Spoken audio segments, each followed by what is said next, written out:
당신 주변에도 이런 사람이 있지 않은가? 학력은 평범한데도 놀라울 만큼 판단이 정확하고 위기에서 길을 찾아내며 현장에서 묵묵히 성과를 만들어내는 사람 말이다. 반대로 좋은 대학을 나오고 화려한 이력을 가졌는데도 정작 중요한 순간에는 상황을 읽지 못하고 실전에서 허무하게 무너지는 사람도 있다. 이 차이는 도대체 어디에서 오는 것일까? 학력이 높다고 해서 또는 시험 성적이 좋다고 해서 그 사람이 실제로 머리가 좋은 사람이라고 확신할 수 있을까? 나는 오래전부터 이 질문을 현장에서 직접 확인할 기회가 많았다. 대구에서 작은 상점을 운영하던 시절부터 수원 공장을 세우고 마침내 전자사업과 반도체로 뛰어들기까지 수많은 인재를 만나며 하나의 결론에 이르렀다. 진짜 지성은 학력으로는 측정되지 않는다. 최신 인지과학과 뇌과학의 연구도 같은 말을 한다.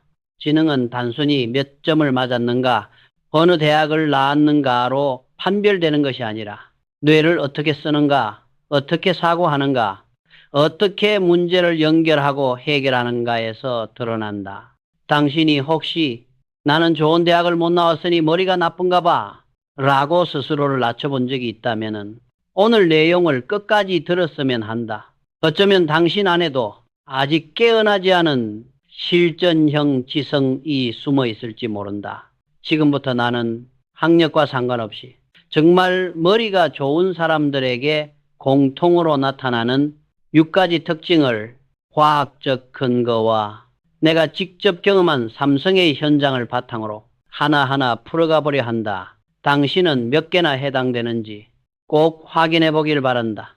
단 하나만 걸려도 그 능력은 당신 안에서 이미 움직이고 있다는 뜻이다. 그리고 영상이 도움되었다면 다음 영상도 놓치지 않도록 구독해 두면 좋겠다.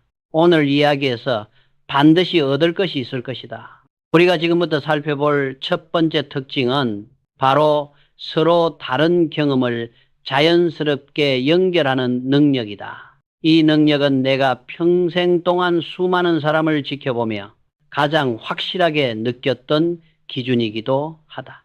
겉으로는 상관없는 것처럼 보이는 두 가지를 머릿속에서 재빨리 이어붙이고 그 안에서 새로운 해결책을 끌어내는 사람. 나는 이런 사람을 보면 학력이 어떻든 상관없이 이 사람은 멀리 가겠구나 하고 직감했다. 대구에서 삼성상회를 열던 젊은 날에도 그랬다. 누군가는 미국 어물 면직물을 각기 다른 품목이라고만 생각했지만 나는 그 속에서 수요의 흐름, 운송비용, 신용관리라는 공통의 원리를 발견했다. 이 원리를 엮어 거래 품목을 늘리고 운송사업으로 넓히고 나중엔 수원에 방직 공장을 짓는 데까지 이어졌다. 겉으로는 완전히 다른 분야처럼 보이지만 안쪽에 근본 원리는 하나였다. 머리가 좋은 사람은 바로 이 보이지 않는 연결선을 보는 사람이다. 예를 들어 가정에서 음식을 장만하면서 배운 순서와 동선 개념을 그대로 작업 현장의 공정 효율화에 적용한다든지 예전에 읽은 책에서 스친 문장을 오늘의 난제를 해결하는 실마리로 쓰기도 한다. 당시 공장 현장을 둘러보며 이런 사람을 만나면 단번에 알 수 있었다. 기계 소리를 들으며 결점을 찾을 줄 알고 섬유의 질감을 만지면서 재무 구조를 떠올릴 수 있는 사람. 지식이 많아서가 아니라 현장 경험과 과거의 배움을 연결해 새로운 길을 만드는 사람이었다. 이는 현대 심리학에서도 연결적 사고라 불리며 지능의 핵심 요소로 꼽힌다. 뇌 속에서 서로 다른 정보의 회로를 빨리 이어붙이는 능력이 발달한 사람은 새로운 문제 앞에서도 과거 경험을 조합해 해답을 찾아낸다. 반면 이 능력이 지나치게 강하면 주변 사람들에게 무슨 말인지 잘 모르겠다는 인상을 주기도 한다. 그래서 정말 머리가 좋은 사람은 연결된 아이디어를 혼자만 품지 않고 상대가 이해할 수 있도록 쉽고 분명하게 풀어내는 능력까지 갖추고 있다. 나는 늘 사람들에게 이렇게 말했다. 지식은 외워서 끝나지만 사고는 연결될수록 빛을 낸다. 당신은 과거 경험과 지금의 문제를 자주 연결해 본 적이 있는가? 해봤어? 이번에 살펴볼 두 번째 특징은 바로 자기 생각을 스스로 관찰하는 능력, 메타인지이다. 나는 평생을 경영 현장에서 보내면서 이 능력이 얼마나 무서운 차이를 만들 수 있는지 수없이 보아왔다. 머리가 진짜 좋은 사람은 생각을 그냥 하는 것이 아니라 자신이 지금 어떻게 생각하고 있는지 곧바로 들여다본다. 마치 머릿속을 한 발짝 뒤에서 바라보듯 자신의 판단이 어느 방향으로 흐르고 있는지 차갑게 확인하는 사람이다. 나는 공장에서 문제가 생기면 늘 같은 질문을 스스로에게 던졌다. 왜 나는 이 결정을 내리게 되었는가? 그때 내 마음속에는 어떤 두려움과 기대가 있었는가? 이 판단은 사실에 근거한 것인가? 감정에 흔들린 것인가? 단순한 반성이 아니다. 생각 자체를 뜯어고치는 과정, 즉 사고의 회로를 업데이트하는 작업이었다. 수원 방직 공장에서 품질 문제가 발생했을 때도 나는 담당자에게 화를 내는 대신 내 판단의 뿌리를 먼저 살폈다. 내가 서둘렀던 건 아닌가? 나는 지금 무엇을 놓치고 있었던가? 이렇게 자기 판단의 구조를 살피면 다음번엔 훨씬 더 정확한 결정을 내릴 수 있다. 심리학에서도 이 능력을 같은 시간에 두세 배 빠르게 배우는 지적 능력이라고 한다. 왜냐하면 메타인지가 높은 사람은 무작정 외우지 않는다. 어떻게 하면 더 효율적으로 배울 수 있을까? 라는 질문을 먼저 하기 때문이다. 그들은 실수할 때도 다르다. 운이 나빴다라고 끝내지 않는다. 대신 이렇게 묻는다. 나는 왜 그 순간 그 판단을 했을까? 바로 이 질문이 사람을 단숨에 성장시키는 힘이다. 하지만 이 능력이 강하다고 해서 항상 좋은 것만은 아니다. 생각을 지나치게 분석하다 보면 오히려 행동이 느려져. 이게 맞는가 저게 맞는가 끝없이 고민하며 발을 떼지 못하는 경우도 있다. 그래서 정말 머리가 좋은 사람은 분석과 행동의 균형을 안다. 필요할 때는 날카롭게 생각하고 일단 결론이 내려지면 눈을 앞에 두고 과감히 움직인다. 사고의 깊이와 실천의 속도를 둘 다 챙길 수 있는 사람, 그 사람이 바로 진짜 지성인이다. 당신은 스스로의 생각을 가끔은 뒤에서 바라보는 연습을 해본 적이 있는가? 해봤어. 이번에 이야기할 세 번째 특징은 바로 말하지 않은 감정과 의도를 읽어내는 능력이다. 머리가 좋은 사람은 상대가 입으로 말한 것보다 말하지 않은 부분을 더 많이 듣는다. 나는 경영을 하며 수없이 이런 장면을 보았다. 사람이란 누구나 표정과 목소리의 결 속에 속마음을 조금씩 흘린다. 정확히 눈을 마주치지 않거나 말끝이 아주 미세하게 떨리거나 책상 위에 올린 손의 힘이 순간 빠지는 것. 그 작은 변화들이 그 사람의 진짜 의도를 말해준다. 수원 공장을 자주 찾던 시절 나는 간부들의 보고보다 숨을 쉬는 간격, 시선의 흔들림, 말의 속도 변화를 더 먼저 관찰했다. 예, 문제 없습니다. 하고 대답해도 머리카락 끝에 스친 긴장감 하나로 그 사람이 지금 무엇을 걱정하는지 금세 짐작할 수 있었다. 머리가 좋다는 것은 마음이 약하다는 뜻이 아니다. 오히려 타인의 내부에서 움직이는 흐름을 자신의 일처럼 느끼는 능력이다. 심리학에서는 미러 뉴런과 비슷한 역할을 한다고 말하지만 나는 그것을 단순히 사람을 사람으로 보는 눈이라고 불렀다. 이 능력이 뛰어난 사람은 상대가 이해하지 못하고 있을 때 그 표정을 읽고 설명 방식을 바꾼다. 경험 많은 직원에게는 원칙으로 설명하고 새로운 직원에게는 비유로 설명한다. 즉 상대가 받아들일 수 있는 언어를 순간적으로 찾아내는 것이다. 회의 자리에서도 마찬가지다. 모두가 고개를 끄덕인다고 해서 진심으로 동의한 것은 아니다. 나는 고개가 위아래로 움직이는 폭, 팔을 모으는 자세의 단단함, 숨을 들이마시는 깊이를 통해 그 사람이 정말 찬성인지 아니면은 그냥 따라가는 것인지 금방 알아차릴 수 있었다. 하지만 이 능력도 지나치면 오히려 사람을 지치게 만든다. 방 안의 긴장감이나 사람들 사이에 아주 작은 불화까지 전부 흡수하다 보면 마음이 쉽게 피로해지는 것이다. 그래서 정말 지혜로운 사람은 다른 사람의 감정을 읽되 자신의 중심도 단단히 지킨다. 누군가의 불편함을 느끼더라도 그 감정에 휘둘리지 않고 상황을 파악하되 판단은 차분하게 한다. 타인을 이해하면서도 동시에 자신의 기준을 잃지 않는 것. 그 균형이 바로 진짜 지성이다. 당신은 사람의 말보다 말하고 싶어 하지 않은 부분을 읽으려 해본 적 있는가? 해봤어. 네 번째 특징은 바로 하나의 문제에서 여러 해결책을 떠올릴 수 있는 능력, 다각적 사고력이다. 학교에서는 대부분 한 문제에 한 가지 정답만을 요구하지만 실제 삶과 현장은 전혀 그렇지 않다. 머리가 정말 좋은 사람은 정답을 하나라고 생각하지 않는다. 문제를 앞에 두고 이 방법이 안 된다면 저 방법은 어떨까? 다른 각도에서 보면 해결책이 나오지 않을까? 이렇게 끊임없이 조합하고 변형한다. 나는 전자와 기계, 화학과 섬유처럼 서로 달라 보이는 분야를 모두 경험하며 이 능력이 얼마나 중요한지 확실히 느꼈다. 사람들은 종종 공장을 짓는 일에는 한 가지 방식만 있다고 생각하지만 현장은 언제나 그렇지 않았다. 예를 들어 우리가 전자사업을 본격적으로 시작하려고 했을 때 많은 이들이 우리는 아직 기술이 약하니 어렵다고 했다. 하지만 나는 기술을 키우는 길이 한 가지만은 아니라는 것을 알았다.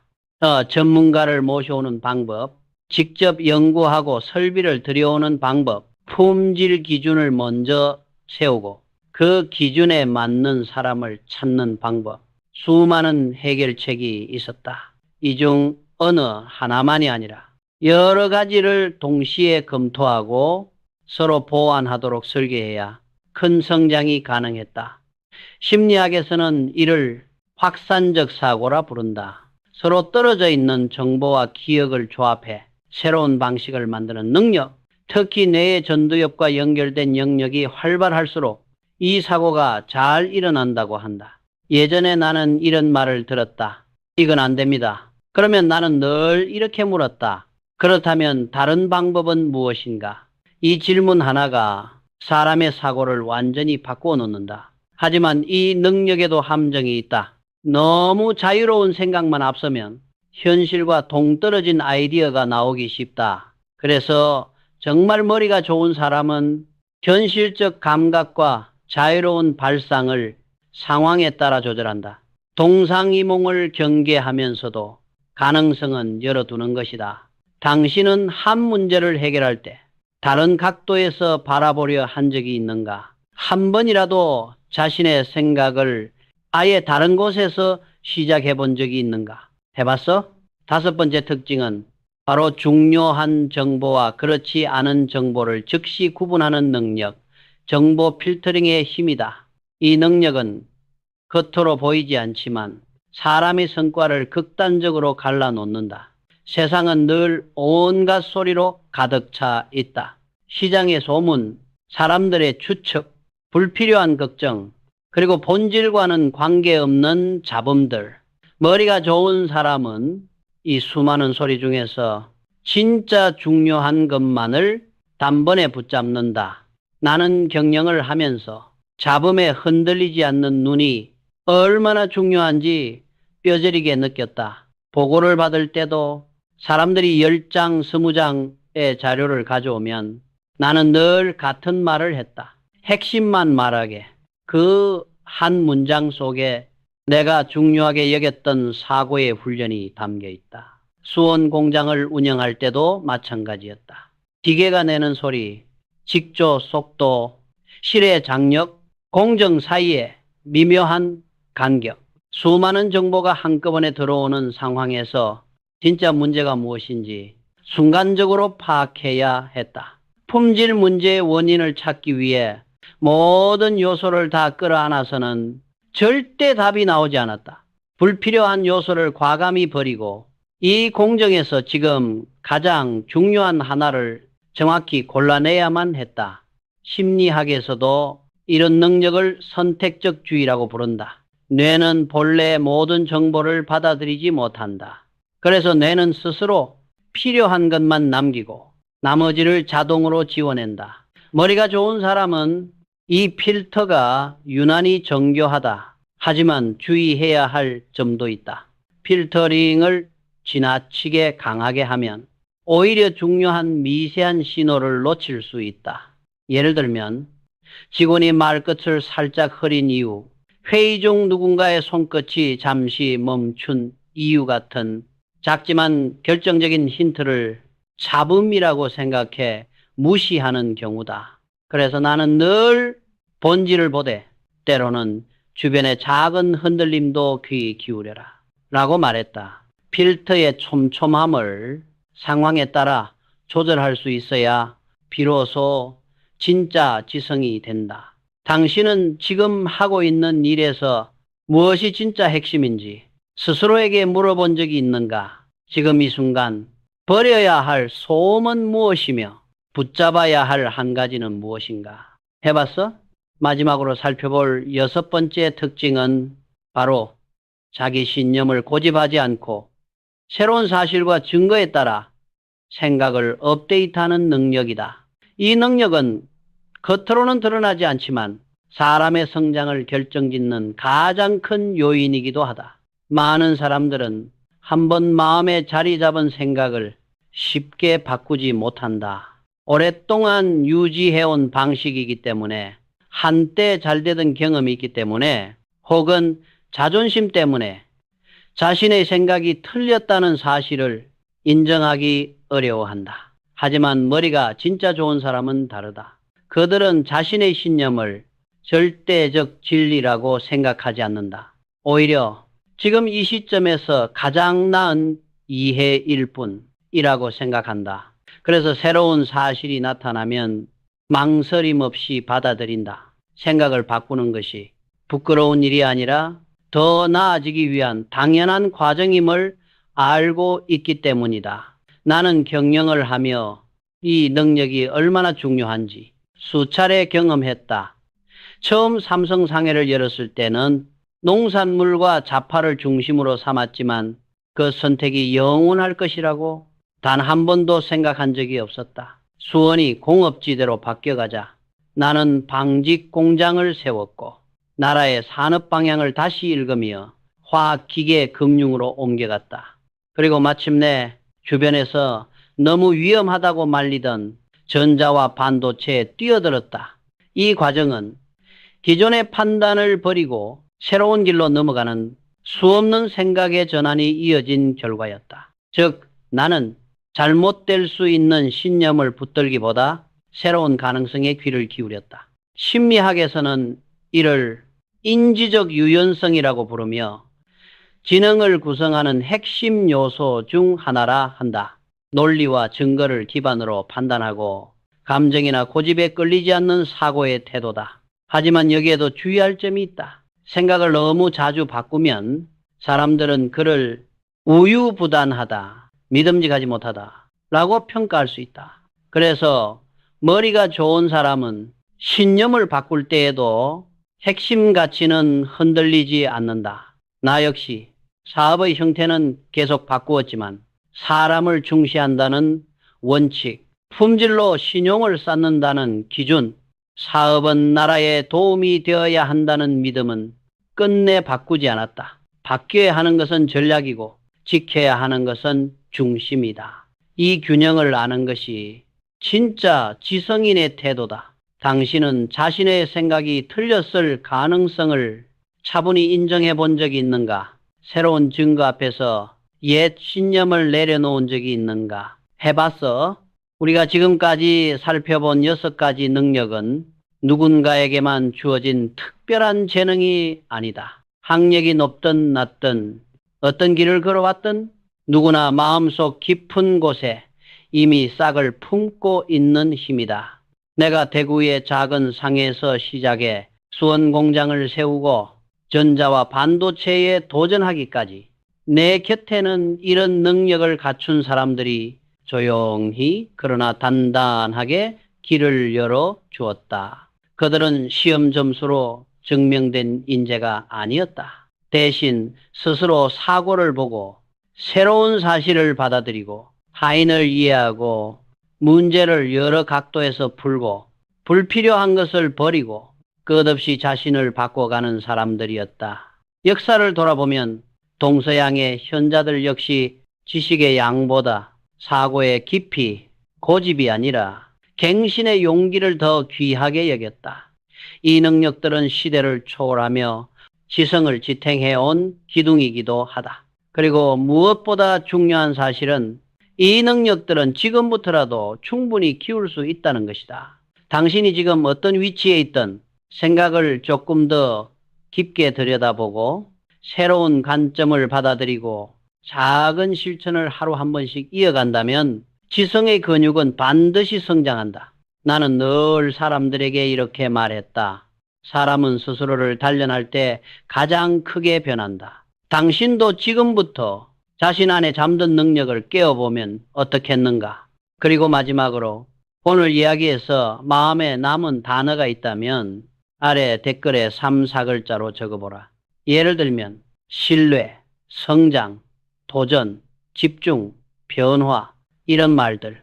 당신이 적는 그 짧은 한 단어가 앞으로의 삶을 움직이는 방향이 될지도 모른다. 오늘의 영상이 당신에게 작지만 확실한 통찰을 전해주었다면 다음 이야기 역시 놓치지 않길 바란다. 함께 더 깊이 생각하고 더 멀리 바라보는 길을 걸어가자. 감사합니다. 다음 영상에서 다시 뵙겠습니다.